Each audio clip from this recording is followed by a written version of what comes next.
things that are technically best aren't necessarily the best for you. Maybe there's a better game that you could play, but maybe that old game that you've always enjoyed and come back to is going to deliver a better experience for you. So you might as well stick to that and just enjoy the experience.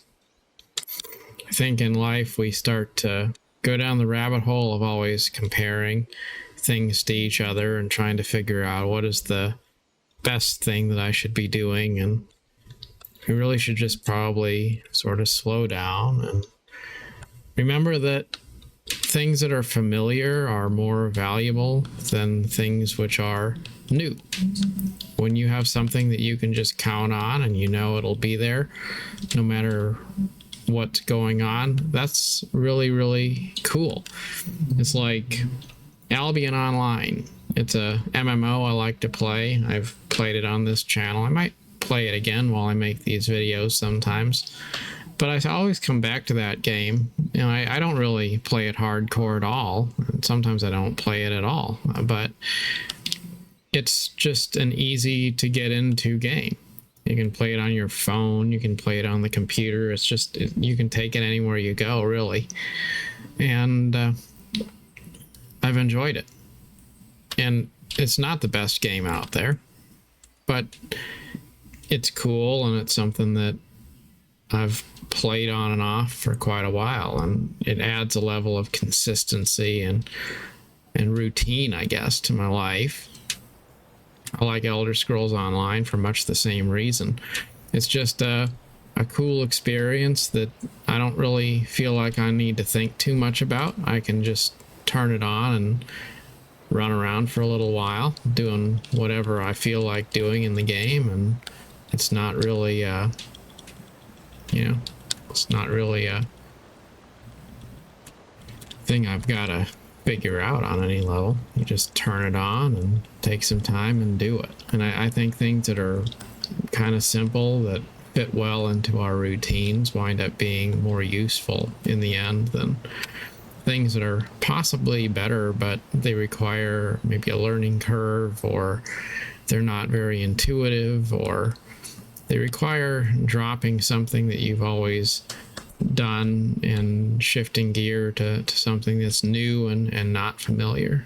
Like, well, why is it that people have played World of Warcraft for so long? Is World of Warcraft the best MMO? I don't know. I mean, probably not. There's various other games that have come out, but you'll have these people who've played World of Warcraft for 20 years or something.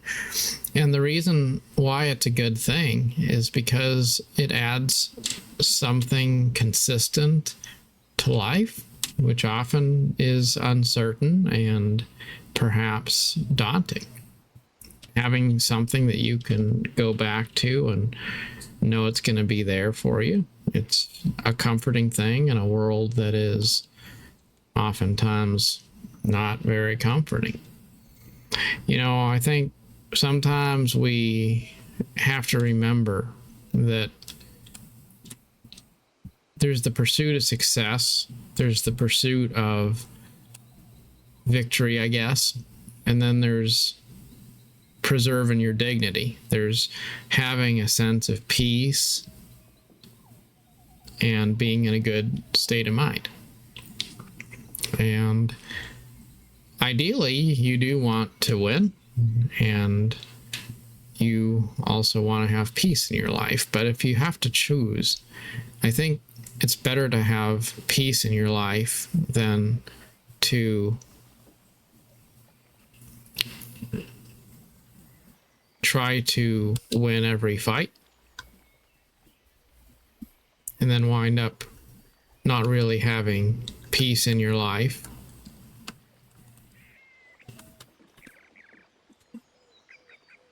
And not really winning either. If we can at least always have peace, then I guess victory can be a secondary priority to that. maybe sometimes we don't win, but you can still find a certain sense of catharsis in a routine that you come back to. You can still have a few touchstones, things that you come back to, and things which give you a little bit of a sense of, I guess, a North Star when you don't know what direction to point. And it can be any number of different things that you use to kind of fall back on and reset and return to. I really do think routines are important for that reason, because there's a lot of times when you just don't really necessarily feel it. Like I think for myself, like lately, life's pretty good, but I struggle to come up with anything fresh to say. Sometimes it feels like there's no new ideas coming to me. It feels like, life's just kind of meh. And that's just a normal part of life. But it's really useful in those times to have some things that you fall back on. You always do those things. You always come back to those things. It could be the daily that you do in a video game. It can be your chores. It can be your work. And I'm not saying that you should immerse yourself in busy work to avoid facing important truths or something like that. I'm just saying sometimes when you don't really know what direction to go, it's good to have some basic things that you fall back on. And even if you aren't necessarily sure that you're going to win a fight, you should at least be able to kind of rest easy knowing that you are being true to yourself. And I think that that's the greater battle. I was watching The Crown TV show about Queen Elizabeth too, and there's this episode where she goes to the Prime Minister and says, I want you to renovate the royal yacht because it's getting old. And he says, well, that seems like it could be seen as a luxury, so perhaps we shouldn't do that. And she says that it's important to slow down and find peace, and she orders him to retrofit the royal yacht because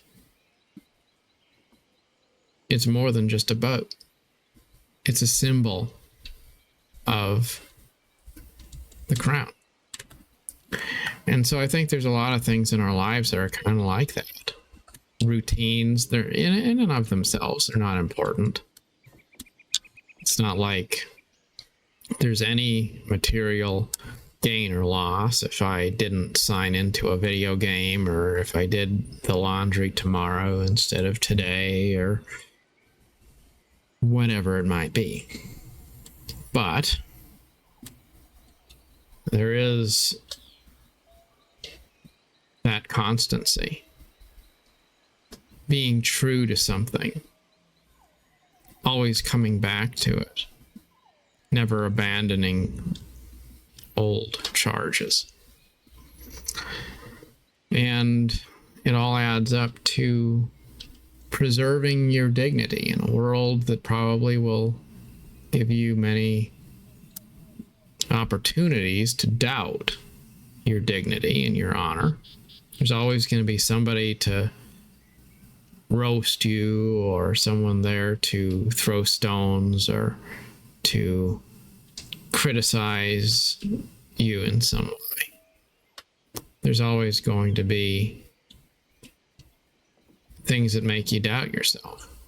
And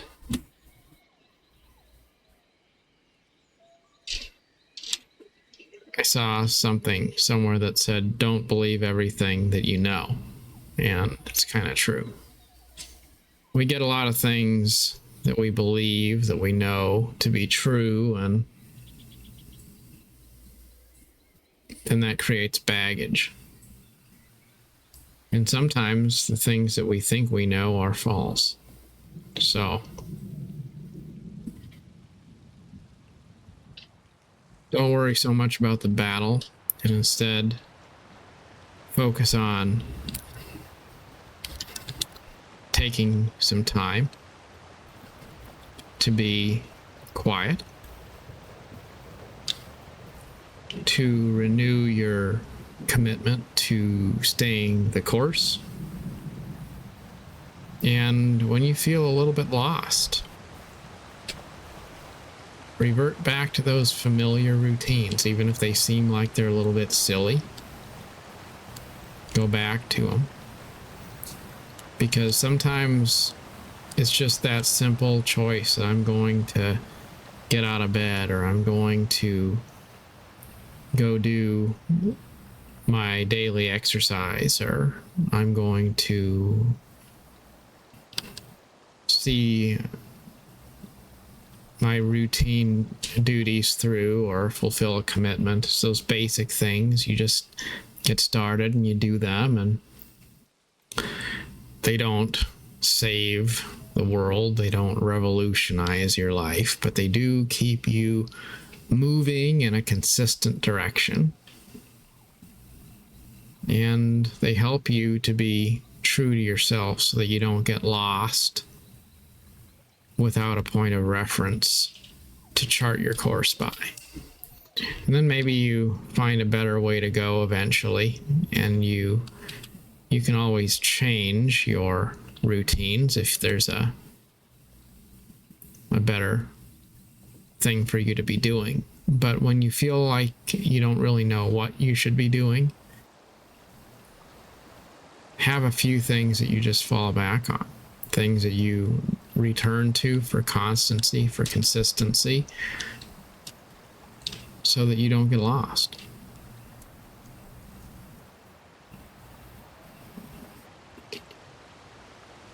And I think I'll close with this thought. Sometimes it's good to focus on a few things, because when you have just a few things that you're trying to kind of put your attention into, it's easier to avoid getting overwhelmed. So, you don't want to be in a situation where the things that are supposed to be adding a sense of peace in your life are actually adding a sense of stress that you think you have to get to all of the different things. It's just have a short list. Have a short list of things that are part of your life, and then be consistent about them, but don't feel like you have to make your list too long either, because that can be bad too. To have no routine can be harmful, but having the idea that you're going to have 20 things that you're going to do every single day, well, that's quite possibly not going to be attainable either. And I guess one last thought, and that is, I think writing in a journal and keeping notes is a really useful thing. And I think I've said this before, but probably bears repeating, because there's times when you do have good ideas, and something just kind of hits you, and you feel kind of inspired, and you feel like you've got some good ideas, and then fast forward a little bit, and maybe all of that kind of feels like it's gone, and you just don't feel it anymore. You can't think. Well, sometimes it's nice to be able to go back to your old notes and pull up something that maybe felt a little bit like it was, felt like it was important in the moment, and now it's not really coming to you. But when you read your notes and you refer back to those things, and maybe it'll come back to you, and you can use that as a jumping off point to have something to kind of stir your mind to action. I was thinking about, with all this stuff with the presidential debate, and there's the debate about whether Joe Biden is worthy contender for the White House because maybe he has mental problems or he's starting to have, aging issues. And so people have been debating this. And I was thinking about how much of a difference there is between the commander-in-chief, the president of the United States, and the crown in the United Kingdom. And I thought about how the duty of the crown is to represent the dignity of the office, not necessarily to take responsibility for the executive actions of the government, but the purpose of the king or the queen is to be the face of the country. And then the prime minister, of course, in the United Kingdom would be more like the president. But if the monarch was not doing very well, that wouldn't be a cause to respect them less. It would be a cause for empathy and honor, because it would be expected that the crown would represent the country, and it wouldn't necessarily focus so much on running the country. So there's a distinction there. There's running the country and there's representing the country. And that's kind of going full circle to what I opened this video with, that we have these sort of twofold duties in our lives to be representing something greater than ourselves, and then also to be doing something greater than ourselves. And just being true to ourselves is all we really have to do to represent the values that we believe in. That's all we really have to do. And all of the work of trying to triumph, trying to do what's right, to create the right outcome, well, sometimes you just don't have it in your power to create the outcome that you want. You don't know where to begin. You don't know for sure if you're making the right call. All you can do is try to make reasonably good decisions and then trust yourself. But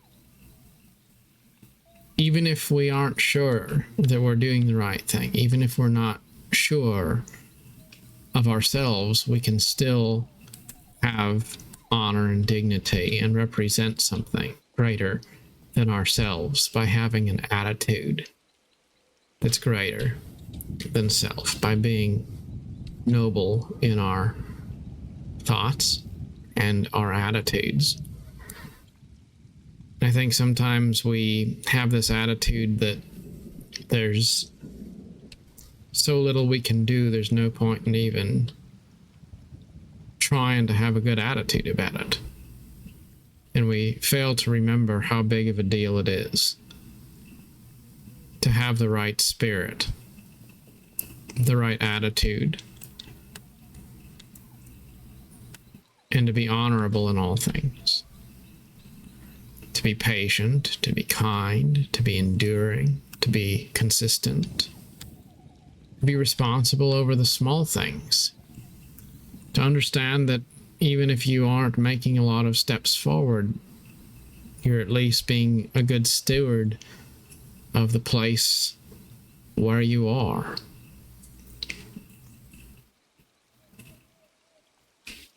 Maybe we can't win. Sometimes it's possible to make no mistakes and still lose. But we can still, whether we win or lose, live honorable lives with the time that we have. So in all things, whether others are true or not, always strive to be true to yourself And whether you win or lose, at least have an attitude which is honorable. And when you feel lost, when you feel like you're not quite sure how to find yourself again, fall back on those old tried and true routines that have always sort of kept you going in the past, and keep going on them. They might not be perfect, but they're at least something. And they're quite often a good place to begin. Good luck on your adventure, as always. Thanks for watching.